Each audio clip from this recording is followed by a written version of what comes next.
Whose praise with transcendental songs is established as an earable. Thanks so much, I appreciate it.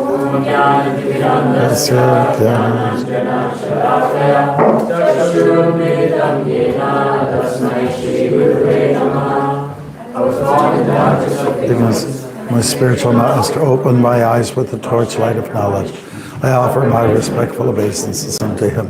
Srila Prabhupada Ki. Today we're looking at the Bhagavatam, and it is Canto 9, and Chapter 4, Ambarish Maharaj offended by Durvasa Muni. Okay? And we're going through several texts, right? Yes, we are reading 41 to 48. 41 to 48. Oh, it's not so bad. And we are focusing on 48. Okay. Okay, 41. O best of the Kura dynasty, after he drank some water, King Ambarish meditated upon the Supreme Personality of Godhead. His heart waited for the return of the great mystic Durvasa. After executing the ritualistic ceremonies to be performed at noon, Durvasa returned from the bank of the Yamuna. The king received him well, offering all respects, but Durvasa Muni, by his mystic power, could understand that King Ambarish had drunk water without his permission. His body trembling, his face curved, and his eyebrows crooked, spoke as follows to King Ambarish, who stood before him with folded hands. Alas, just see the behavior of this cruel man. He is not a devotee of Lord Vishnu, being proud of his material opulence and his position. He considers himself God. Just see how he has transgressed the laws of religion. Maharaj Ambarish, who invited me to eat as a guest, was instead of feeding me. You yourself have eaten first. Its fire, the forest, immediately burns to ashes. Its fire, the forest, immediately burns to ashes. Angry snake. So by the previous order of the Supreme Personality of God, his disc, the Sudarshan Chakra, immediately burned to ashes, the created demon to protect the Lord's devotee. And we're going to look at text 48. Okay? Pragdishtam vritya rakshayang Purushena Mahatmana Dadaha Krityam Tang Chakram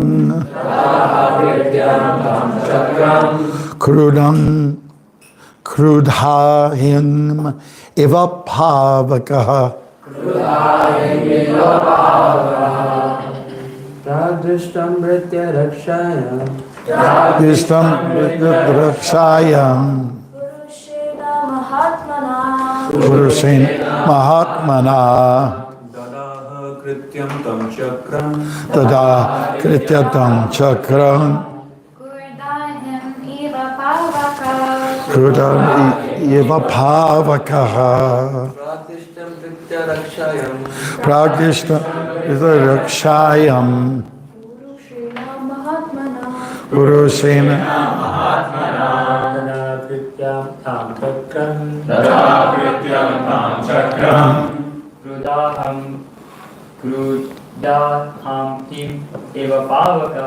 Krudahim iva pavakaha. Pragdishtam Pritya Rakshayam. Pragdishtam Britya Rakshayam. Purushena Mahatmana. Purushena Mahatmana. Tadaha Krityam Tam Chakram. Tadaha Kritya Chakram. Krudahim iva pavakaha. Pragdishtam Bharataraksham. Britya Rakshayam. Purushena Mahatmana. Purushena Mahatmana. Tadaha Krityam Tam Chakram. Tadaha Krityam Tam Chakram.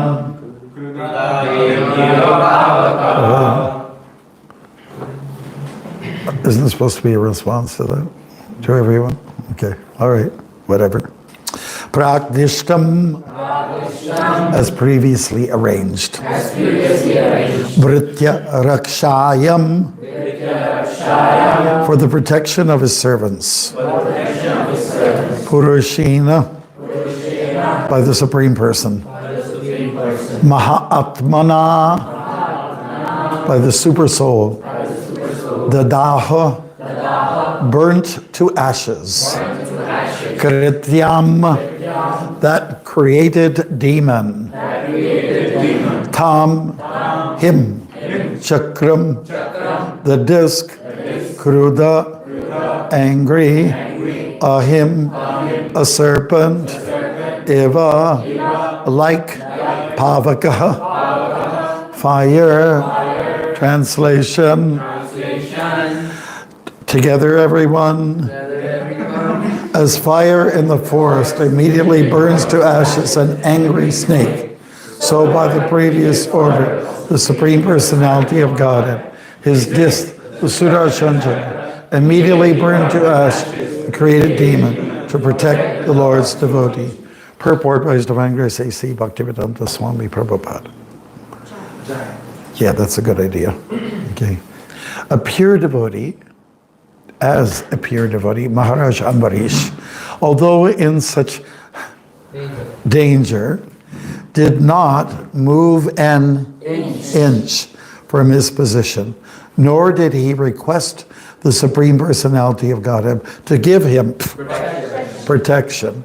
He was fixed in understanding, and it was certain that he was Relax. simply Mindful. thinking of the Supreme Personality of Godhead in the core of his heart. A devotee is never fearful of his death, for he meditates on the Supreme Personality of Godhead always, not for any material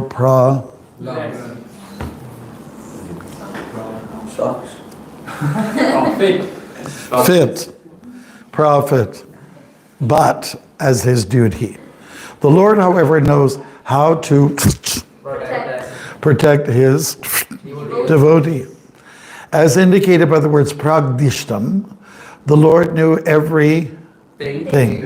There, before anything happened, he had already arranged for his chakra to Maharaj Ambarish.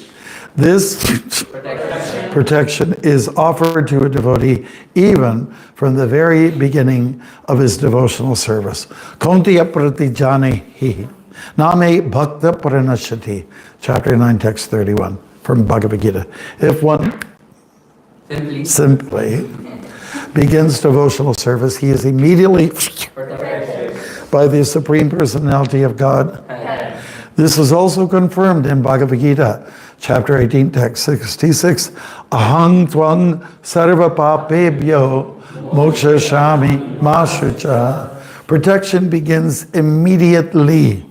The Lord is so kind, and is also that he gives the devotee proper guidance. He's so kind and merciful that he gives the devotee proper guidance and all protection. And thus the devotee very peacefully makes solid progress in consciousness. Without outward disturbances. Very good. Who said that? Very nice. A serpent may be very angry and ready to bite. The furious snake is helpless when faced by a blazing fire in the Forest. okay, forest. Okay. Thank you for trying. Although an enemy of a devotee may be very strong, he is compared to an angry serpent before the fire of devotional service. Haribol. Okay, Om again. We did that already. Namo Vishnu Vidaya Krishna Pastaya Vitare Sarimate Bhakti Vedanta Swamini Tanamani. Namaste Saraswati Devi Gauravani Vicharini Nirvishi Shishunyavadi Pastochedi Shatarini. Jai, Hare Krishna. When we talk about fire or Agni, we're talking about a feature of furiousness. We're talking about something that's very hot, passionate, right? Passion. And anger is oftentimes affiliated with passion. They kind of go together. Now, the beautiful analogy here is we're talking about a snake or a serpent who is faced with the fire and he gets very angry, you know, and that's how he responds. So the Lord also gets angry. Krishna can be angry. You know, he was angry. You know the story of the forest fire and how he swallowed it all up. You know, Krishna would get angry by seeing that he, or more particularly his devotees and the cows and the calves and the bulls and so on, are being abused. He would get very angry and he would take care of the matter. The Lord gets angry, especially in cases when devotees are being disturbed, because for Krishna, his devotee is everything. The devotee is his heart is made up of devotees. So when devotees are disrupted, when devotees are, you know, abused, or let's say somehow or other injured or disturbed by others, the Lord gets angry. It's a little like a heart attack for him, you know, because again, his heart is made up of the devotees. Now, I'm not making this up. This is coming from the Srimad Bhagavatam. The Krishna's heart is made up of devotees, okay? So that's the most important thing for him, is his devotees. And that, of course, includes Radharani. It includes all the gopis and the gopas and the animals and anybody who's even in this material world. Yes, Krishna loves you, even though you're here in this material world trying to sort out things for your own sense gratification. We are trying to sort things out, are we not? Are we not trying to plan for some sense gratification? We're always planning. But still, Krishna forgives. Krishna forgives and Krishna forgets. That's the quality of a Brahmin, by the way. Someone who forgives and forgets. Okay? To forget is divine. Like that. And the Chanakya Pandit talks about these things. He said the beauty of a woman is in their ability to kind of follow along, be chaste and so on like that. The beauty of a pundit or a professor, a scholar, is in his words. He could be a homely looking person, but when he speaks with gravity and it attracts people. The beauty of a cuckoo bird is its sound, you know, maybe not its looks. Can somebody pull up the image of a cuckoo? I'm really curious myself. I don't even know what it looks like. When we grew up in our household, we had a cuckoo clock. And every hour the door would open, cuckoo, cuckoo, you know. And I never really got to understand, even going to India for many years, what does a cuckoo look like? You know? So maybe you could help us with that. Now, finally, in this list of beauty, there's a cuckoo. Oh, you're not too bad looking. Okay. Can we hear him now? And then we'll judge whether it's the most beautiful aspect of the bird or not.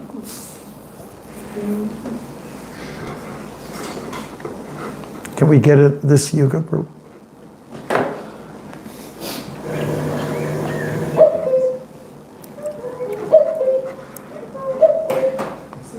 Okay. So according to Chanakya Pandit, it's a beautiful sound. And then he makes, oh, I haven't heard those. I haven't seen them in India either.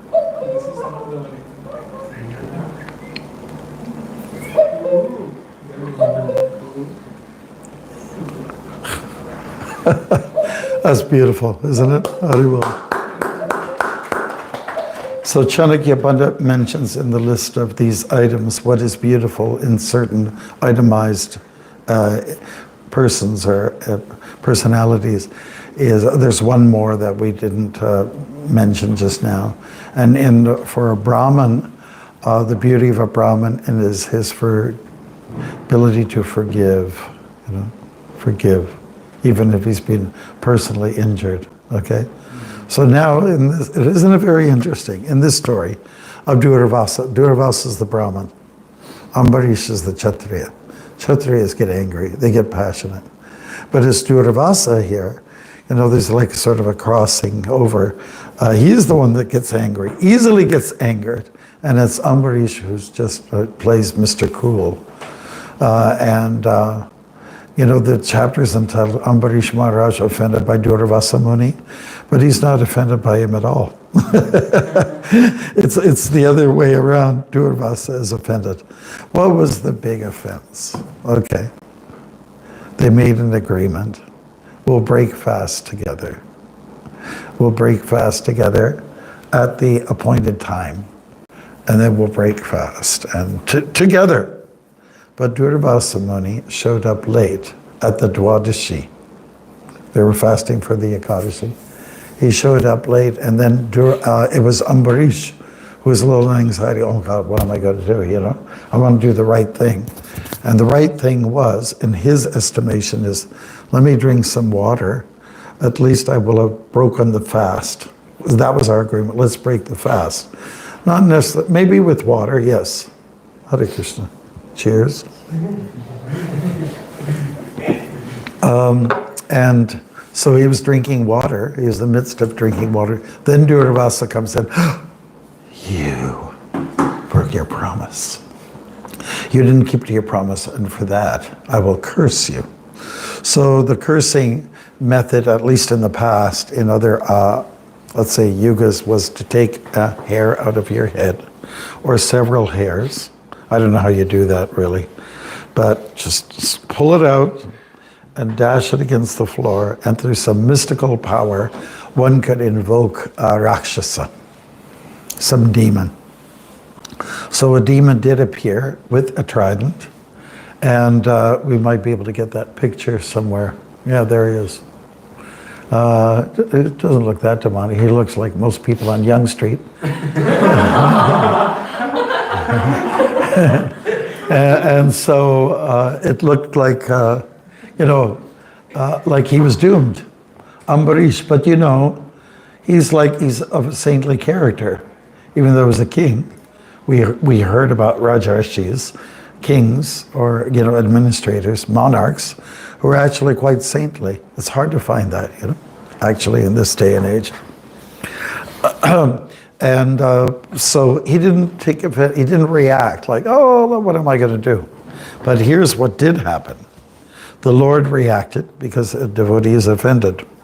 The Lord, I don't know how close I'm supposed to get to this, but the Lord took offense, and he retaliated. He was vengeful. You're touching my devotee, I'll show you a thing or two. Durvasa Muni's attitude, I will teach you, I will punish you for your wrongdoings. And then, oh yeah? Krishna comes along and says, I'll teach you. Isn't it? This in this world of action and reaction, which we talk about so much, you know, it really rings through in many of the stories about retaliation. You know, this action will be followed by a reaction. One of our devotees asked me, that was Kalakanta, you know Kalakanta, you know, he asked me some years ago, so what's the key behind acting? And I said, acting means reacting. Okay? So just like you reacted to the comment, right?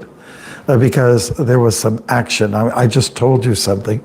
I revealed a message, and now you snickered or you laughed about it, right? And so that is a reaction, okay? And now I reacted. I personally reacted by smiling, perhaps, you know, at your reaction to my reaction. And this whole world is about action and reaction, isn't it? Like one devotee went to sit there, and, you know, I thought, oh, maybe you should be sitting there, you guy, you know, the girls can move over just a little bit more in the morning, and then, you know what I'm talking about, right? Hare Krishna. and so you're feeling a little embarrassed, but you don't have to be. But you are responding. And let's put it this way, if you don't react, if you don't respond in some way, then what are you, a stone? A microphone? Stone? A microphone? How do you like that? It just slipped out of my mouth. You know, there has to be this response to everything, you know? And as you sow, so you reap. Have you heard that phrase before? It's a biblical saying. And of course, all those ideas that were expressed in the biblical times has its origin, perhaps the Vedas, or maybe it's just common sense. There's a lot of things that we should think about that goes on in the course of our day. Let's do common sense things. When you have to make a decision, common sense. Prabhupada even said that once, you know, use your common sense, you know. Instead of depending too much, say, on the guru, you know, Guruji, could I sneeze now? Could I get some Kleenex? You know, or should I go to the bathroom now? Maharaj Ji. I mean, it's not, you don't have to ask. You have to use your common sense, man. You know, and that's what Krishna consciousness is much about. You don't surrender your intelligence.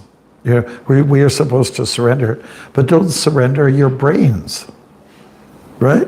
You have to rather use them, maximize the brains, you know, and then Krishna consciousness will truly come about, you know. You know, some people have an idea, you know, a guy comes to the door and he's been sort of a drifter traveling around, and he wants to try out Krishna consciousness. And he's got a backpack and he's got his guitar. Said, I want to surrender to Krishna. Here's my guitar. Okay, maybe you shouldn't give up your guitar. Maybe because you use your guitar in Krishna's service, right? So we have to get the right idea of what is real renunciation.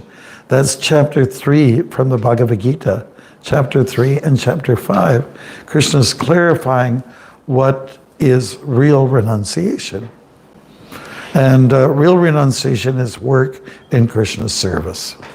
It doesn't mean to be aloof. You know, I mean, Arjuna was saying, I don't think I'll do any work. I think I'll go to the forest. I'll smell the lilacs. You know, he didn't actually say that. Don't misquote me on this, you know. But I'm going to live off the land. I'll live off the grid, you know.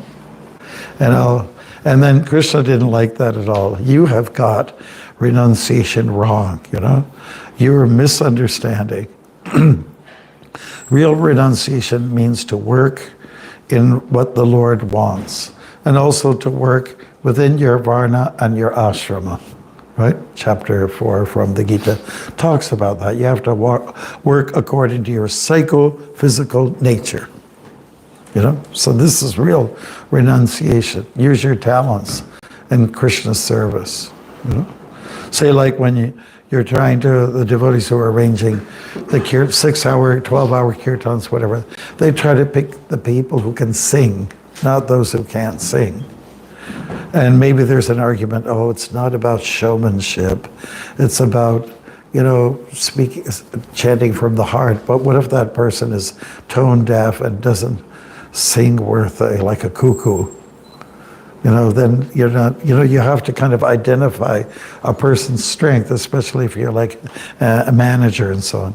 Most of you will become parents, and then you'll have to see how your children come up and see what their abilities are. And, I'm a sannyasi, but I visit a lot of families, and I see there's oftentimes two kids, and the one kid is very different from the other kid, even if it's from the same gender, And then the parents will say, yes, this one's the quiet one. That's the extroverted one. Introvert, extrovert, in the same family. So you have to observe these things. And that's what a guru also does with the disciple, tries to understand the nature of the disciple and how he's been trained or how he has been, let's say, what education he's achieved, where his abilities lie, and then try to engage him accordingly, right? That's what a guru does. And similarly, it used to be that, oftentimes it was women, the mothers who, before the working days for women, they would spend time considering about their children, they're matchmakers. Women were good matchmakers for their kids. They understood because they're always with them, right? From the time they breastfed their kids, they understand the nature of the children, right? And so then they would be very good at trying to match. You talk to the neighbor ladies, oh, my Ravi, he would be very good for your pinky, because not on the basis of financial status. That's a very bad way to get people to come together in terms of compatibility, but more about people's natures. That's very important. So Krishna is also trying to tell us to do that, and advanced devotees will also do that for people that are working under them or being trained by them. So some of you are natural. Many of you, in fact, I must say, I'd say many of you, if not most, if not all of you, have Brahminical qualities in this room. I'm not joking. You are one of them. But he is difficult tasks because of other obligations. But so you see, that's how it works. Now let's go back to the story. Ambarish didn't react. It's not that he didn't believe in karma, to the monster that was coming at him. On the other hand, Durvasa Muni, who's very sensitive, overly, he did react to the Sudarshan Chakra that was coming at him. And he was just like fearful. What do people do when they're in a fearful state? Does anybody know? How do they react? Because Arjuna reacts when he's fearful, seeing the. So I'm just asking, what are some of the ways that people react when they're in fear? They tremble. What else? Horrified. Yeah, but how were they horrified? How did they demonstrate it? Cry. Huh? Cry. You might cry. Yeah. What else? They panic and try to run away from the situation. They may run from the situation. Their hairs may stand on end. They might get angry and retaliate. So these are some of the symptoms that seem like Durvasa Muni, he wasn't so mature in his Krishna consciousness. We've all read stories about him. And he's the kind of guy that comes into the room and everyone straightens out, which is okay, right? Nobody wants to be cursed. But his presence means there's so much uneven, let's say, an uneasiness, Just like, say, for instance, I've seen this kind of thing happen in the past. We're sitting here, we're pretty relaxed. We're like this, and we're pretty relaxed. Now let's say if that door opens and it's somebody with a uniform, like the police. What will you do? Yeah, immediately you'll do this. Yeah. You'll respond in a way that attention, you know, and that's quite natural. Durvasa Muni, he also reacted most naturally, you know, but he was attached to his body. He was attached to his position for sure when the Sudarshan chakra came at him, and that chakra. The releasing of that chakra is a result of the Lord's anger.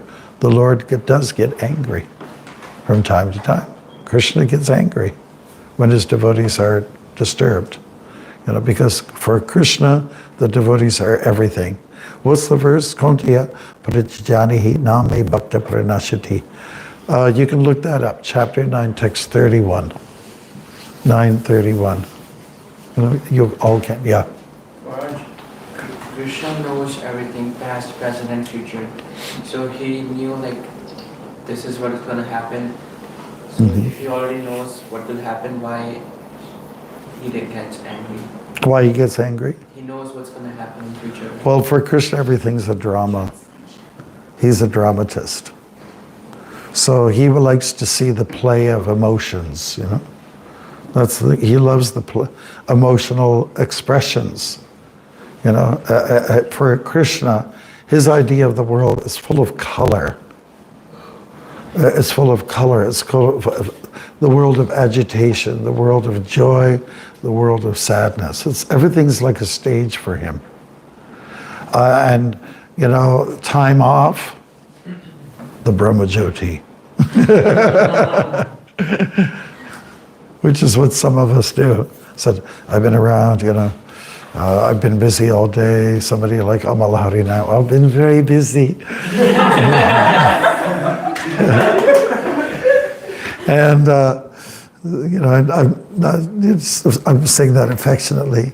I've been very busy, and he needs time to himself, which is sleep, right? Everyone needs some time. But downtime, uptime and downtime. Okay?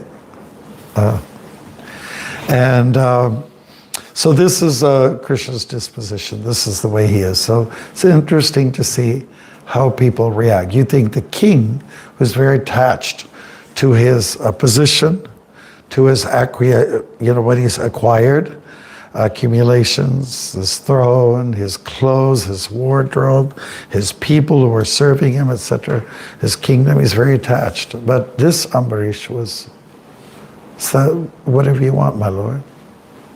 If that's what you want me to do, to leave now because of this monster coming at me with a pitchfork.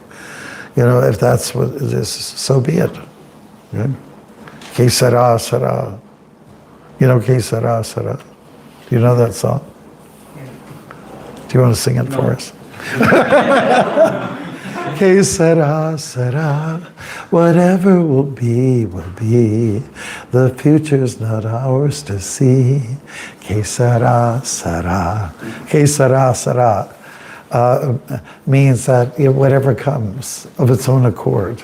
You know, that's why it's good. I found personally it was very helpful for me to go on the long walks because you're ready to accept whatever the weather brings you. You just have to accept it, you know, like with dignity, you know. Let's say there's a major rain shower. Okay, walk through it, you know. Let's say there's a snowstorm. Walk through it. There's nothing you can do. There's no shelter. You're in the mountains, you know. What are you going to do, you know? And or the sun is beating on you really hard.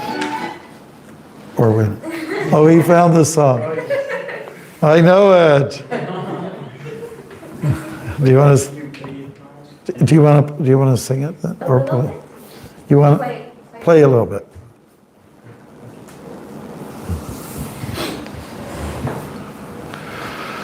All right. There's a good message behind it. When I was just a little girl, I asked my mother, what will I be? It's pretty scientific. Will I be rich? Here's what she said to me. Que sera,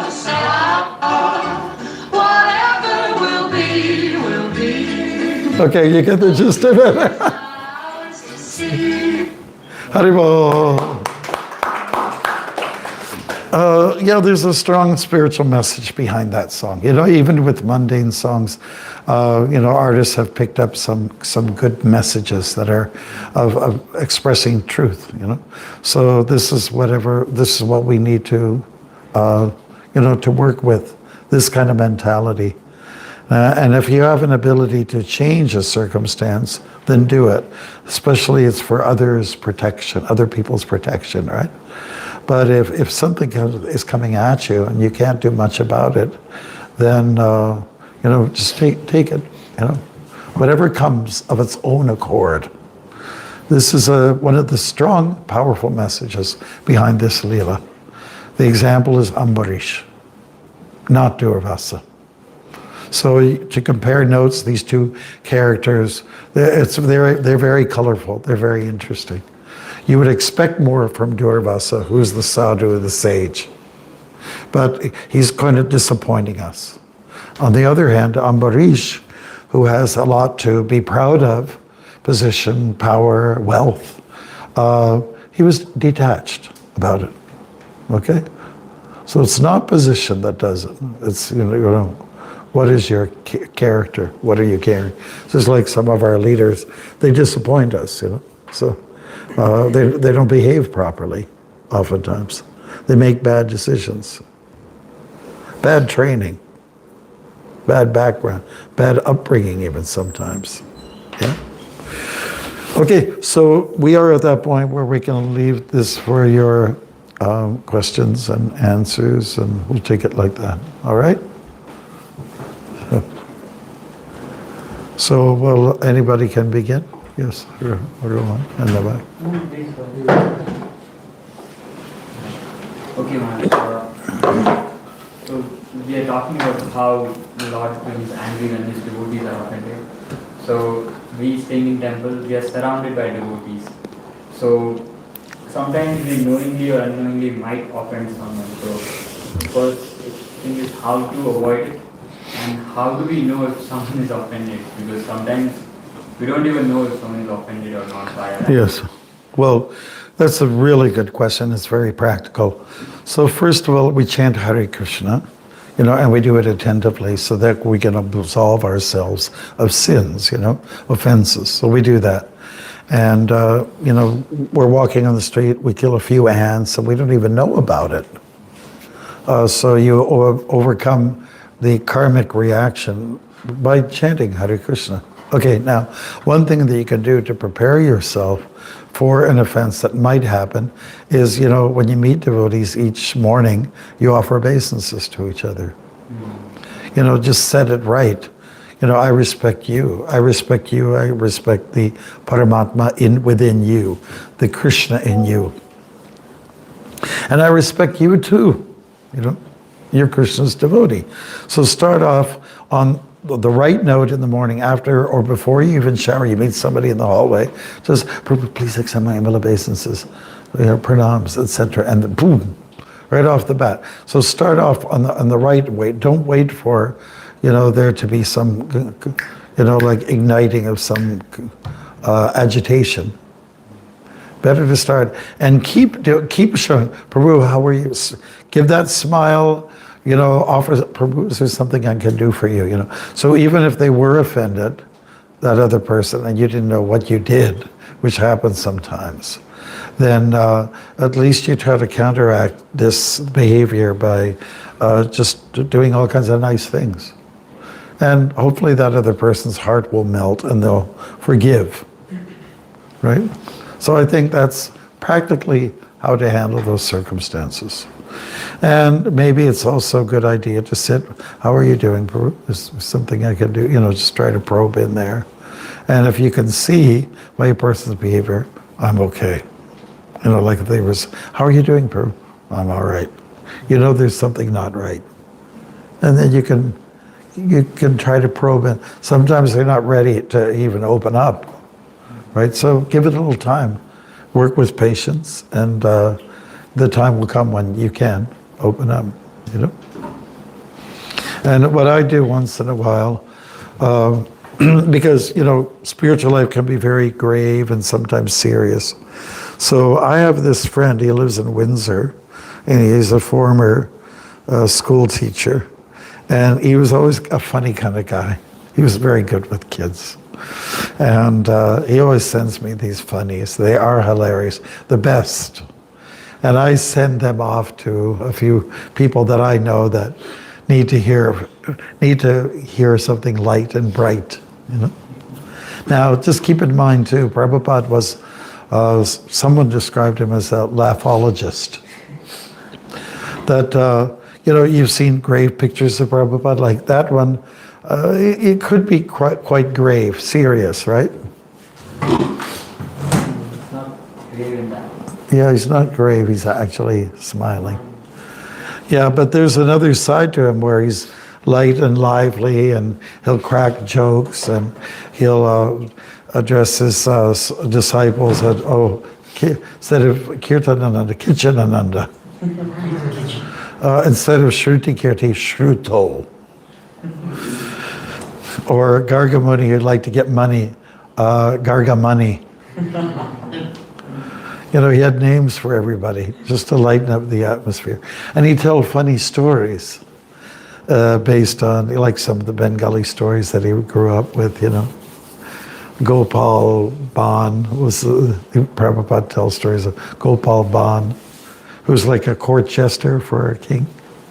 You know, so he's breaking up the day with, you know, moments of lightness and brightness. So when you add that a little bit to the course of your day, that helps a lot to break the ice. And then once that's done, maybe the person that you're having a hard time with to open up their heart might just do the surgery at that time. Is that okay? Just practical. Let's get in. How many of you offer obeisances to each other in the morning? I know you offer obeisances to me. You offer obeisances to me in the morning, right?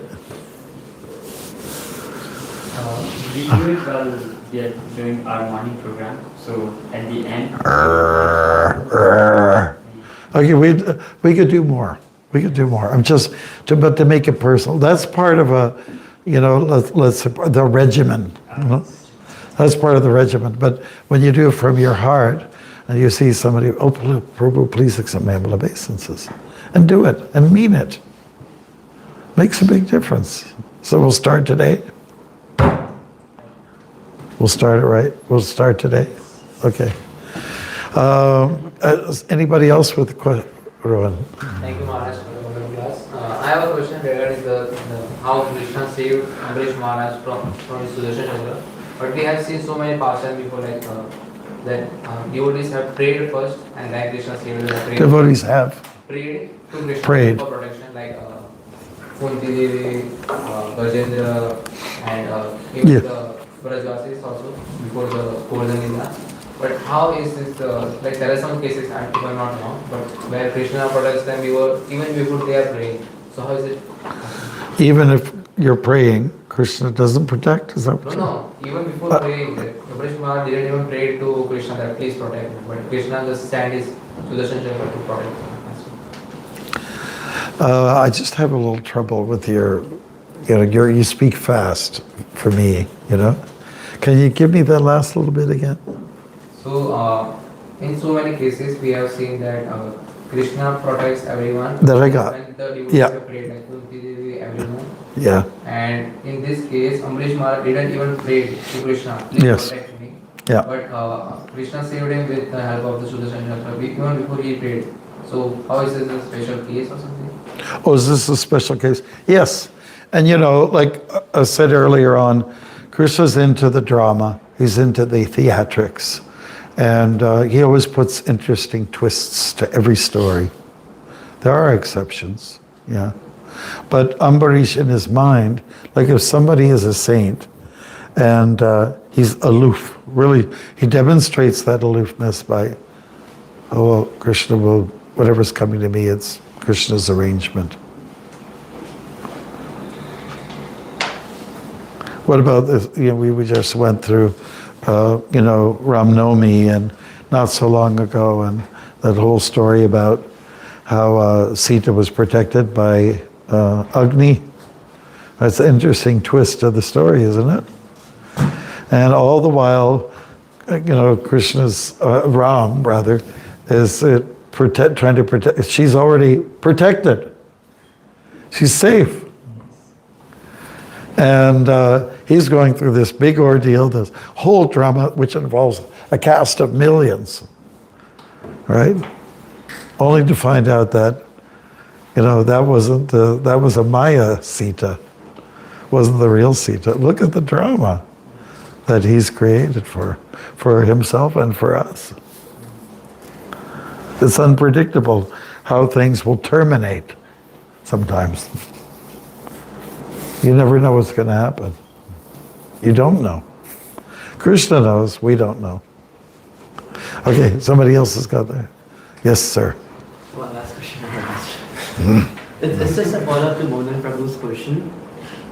So sometimes we make unintentional offenses when we are unable to convey the expectations which people should have from us. For example, let's say somebody might be thinking that I might be available for him for specific time and interval, but however I have something else to do.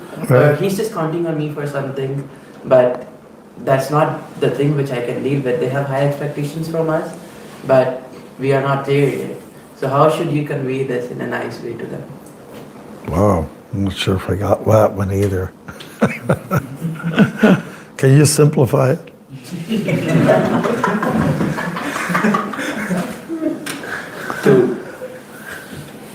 Sometimes people get offended when People they get have high offended. expectations from us.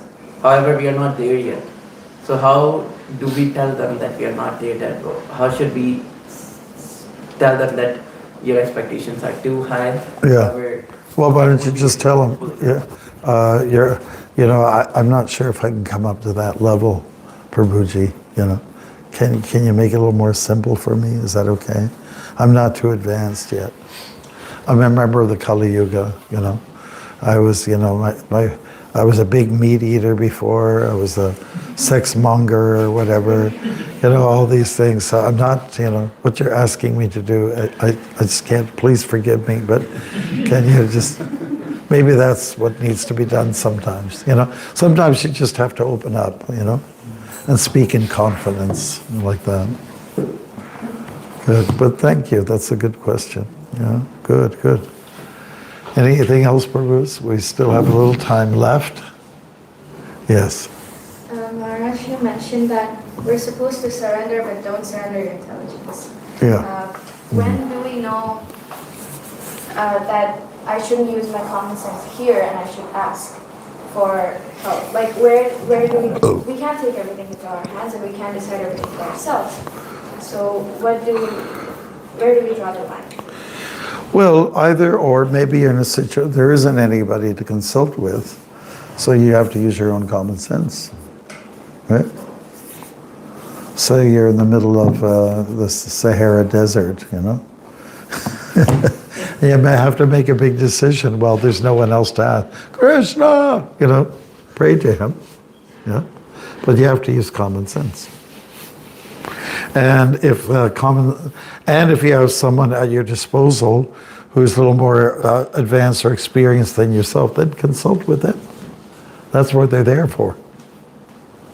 People live to do service, and some people have that service to advise, to counsel.